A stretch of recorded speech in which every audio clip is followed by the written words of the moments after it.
देश में चुनावी माहौल और चुनावी माहौल में देश के अंदर सीए का मुद्दा गर्म। विपक्षी दल इस मुद्दे को लेकर अपनी राजनीति तान चुके हैं। एक तरफ बंगाल में ममता दीदी बेचैन है तो दूसरी तरफ दिल्ली के सीएम अरविंद केजरीवाल बेचैन। पॉलिटिकल वॉर ऑन हो चुकी है। आज केंद्रीय गृह मंत्री अमित शाह ने विपक्ष के हर एक आरोप का जवाब दिया और तर्क और तथ्यों के साथ दिया। राहुल गांधी से लेकर असदुद्दीन ओवैसी, ममता बनर्जी और अरविंद केजरीवाल तक अमित शाह के निशाने पर। लेकिन अब सवाल ये कि अगर विपक्ष सीएए के विरोध के लिए इतना बेचैन क्यों? इसकी वजह क्या सिर्फ यही है क्योंकि बात पाकिस्तान, बांग्लादेश और अफगानिस्तान से धर्म के नाम पर पीड़ित होकर आए हिंदू शरणार्थियों को नागरिकता दिए जाने की? देखिए ये रिपोर्ट।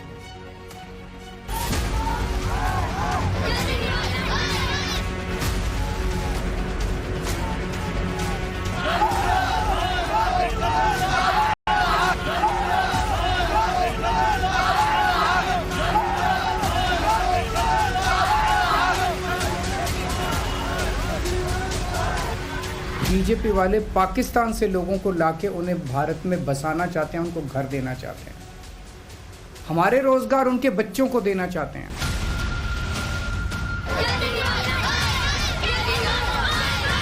दिल्ली के चुनाव उनके लिए लोहे के चने चबाने जैसे हैं, इसलिए वोट बैंक की पॉलिटिक्स करते हैं।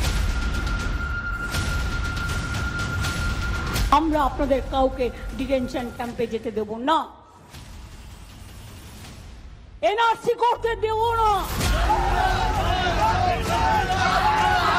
सारे विपक्षी दल, ओवैसी हो, राहुल गांधी जी हो या अरविंद केजरीवाल हो या ममता जी हो, ये झूठ की राजनीति कर रहे हैं।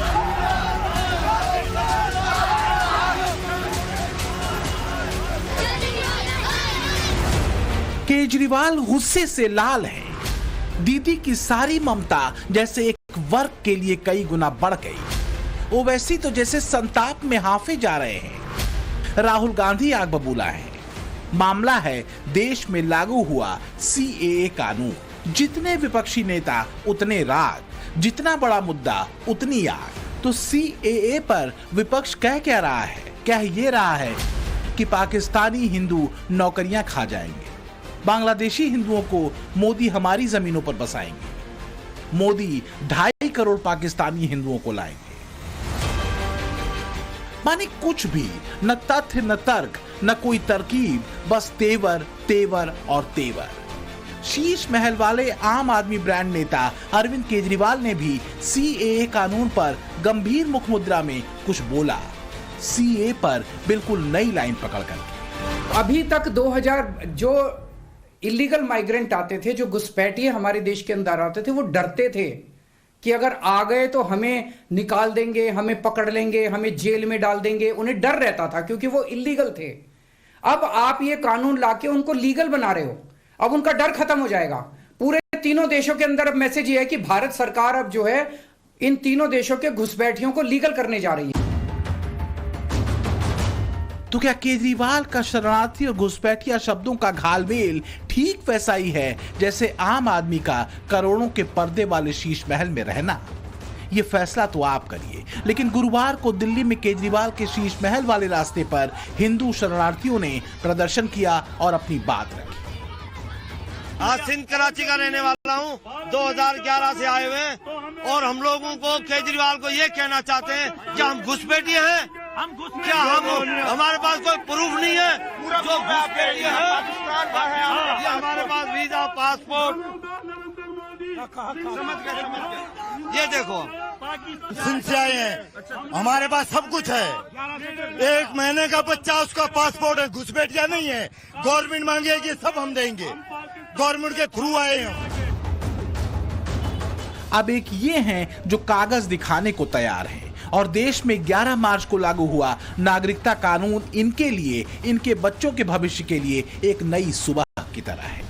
तो दूसरी तरफ कागज नहीं दिखाएंगे वाला नैरेटिव क्या एक बार फिर सेट करने की कोशिश हो रही है? तो हम ये बताना चाह रहे हैं कि सीएए एक्ट को सिर्फ आप सीएए से मत देखिए, इसको आपको एनपीआर से और एनआरसी से जोड़कर देखना पड़ेगा। मतलब फिर वही राग, फिर वही नरेशन, फिर वही सुर, फिर वही प्रोजेक्शन। क्यों? सिर्फ वोट बैंक के लिए, एक वोट बैंक को बरगलाने, उकसाने और भड़काने के लिए। जबकि सरकार एक बार नहीं 1000 बार कह चुकी है कि सीएए से देश में किसी की नागरिकता नहीं जाएगी। सीएए नागरिकता देने का कानून है, लेने का नहीं। देश के हर वर्ग का नागरिक पूरी तरह सुरक्षित है और नागरिकता सिर्फ 31 दिसंबर 2014 से पहले के शरणार्थियों को दी जाएगी। আমরা আপনাদের কাউকে ডিটেনশন ক্যাম্পে যেতে দেব না, এনআরসি করতে দেব না। চিৎকার করে বলুন এনআরসি হবে না,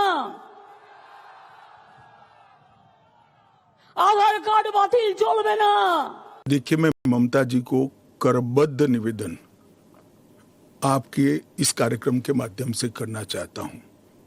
पॉलिटिक्स करने के हजारों मंच है, प्लीज बांग्लादेश से आए हुए बंगाली हिंदुओं का हित मत करिए। आप खुद बंगाली हैं। बांग्लादेश से जो बंगाली हिंदू आए हैं, इनको नागरिकता देने के लिए ये कानून है। ममता जी को मैं खुली चुनौती देता हूं, इस कानून की धारा में से किसी की नागरिकता छीनने की एक धारा वो बता दे सार्वजनिक रूप से। वो खौफ पैदा कर रही है, हिंदू और मुसलमानों के बीच में विखवाद कराना चाहती है। बात सिर्फ ममता दीदी की नहीं है, बात शीश महल वाले आम आदमी की भी है। दिल्ली के सीएम अरविंद केजरीवाल नागरिकता कानून को खींचकर रोजगार और घर तक ले आते हैं। केंद्र सरकार से हमारे बच्चों को रोजगार दिए नहीं जा रहे, पाकिस्तान से लोगों को लाके उनके बच्चों को रोजगार देना चाहते हैं। हमारे लोगों के पास तो घर नहीं है, भारत के तो ढेरों लोग बेघर हैं, लेकिन बीजेपी वाले पाकिस्तान से लोगों को लाके उन्हें भारत में बसाना चाहते हैं, उनको घर देना चाहते हैं। दिल्ली के चुनाव उनके लिए लोहे के चने चबाने जैसे हैं, इसलिए वोट बैंक की पॉलिटिक्स कर रहे हैं। नौकरी का कहां सवाल है, वो ऑलरेडी यहां है। और बांग्लादेशी नौकरी का अधिकार नहीं मार रहे हैं क्या? रोहिंग्याज नहीं मार रहे हैं? इनके लिए तो आप कभी नहीं। ये बात हिंदू शरणार्थियों पर लागू नहीं होती, सिर्फ इसलिए क्योंकि वो हिंदू हैं, पाकिस्तान, बांग्लादेश या अफगानिस्तान के इस्लामिक कट्टरपंथियों से पीड़ित हैं। जब विभाजन हुआ तब पाकिस्तान में 23% हिंदू थे, हिंदू और सिख थे। आज 3.7% बच गए। कहां गए सारे? इतने सारे तो यहां आए नहीं। मैं बांग्लादेश की बात करता हूं जी। 1951 में हिंदुओं का प्रतिशत 22% था। मैं 51 की बात कर रहा हूं, बांग्लादेश की 51 के आंकड़े ऊपर हमारे पास है। 2011 की जनगणना में वो 10% रह गए। कहां गए वो लोग? अफगानिस्तान 1992 के पूर्व, मैं 92 के आंकड़े मेरे पास लगभग 2 लाख सिख और हिंदू थे और आज करीब 500 बच गए। लेकिन मुद्दा वोट बैंक का है। ऐसा लगता है कि रेस इस बात की है कि नागरिकता कानून के विरोध की आवाज कितनी दूर तक जाती है, संदेश कितने महीन तरीके से उतरता है, वोट बैंक कैसे कंसोलिडेट होता है।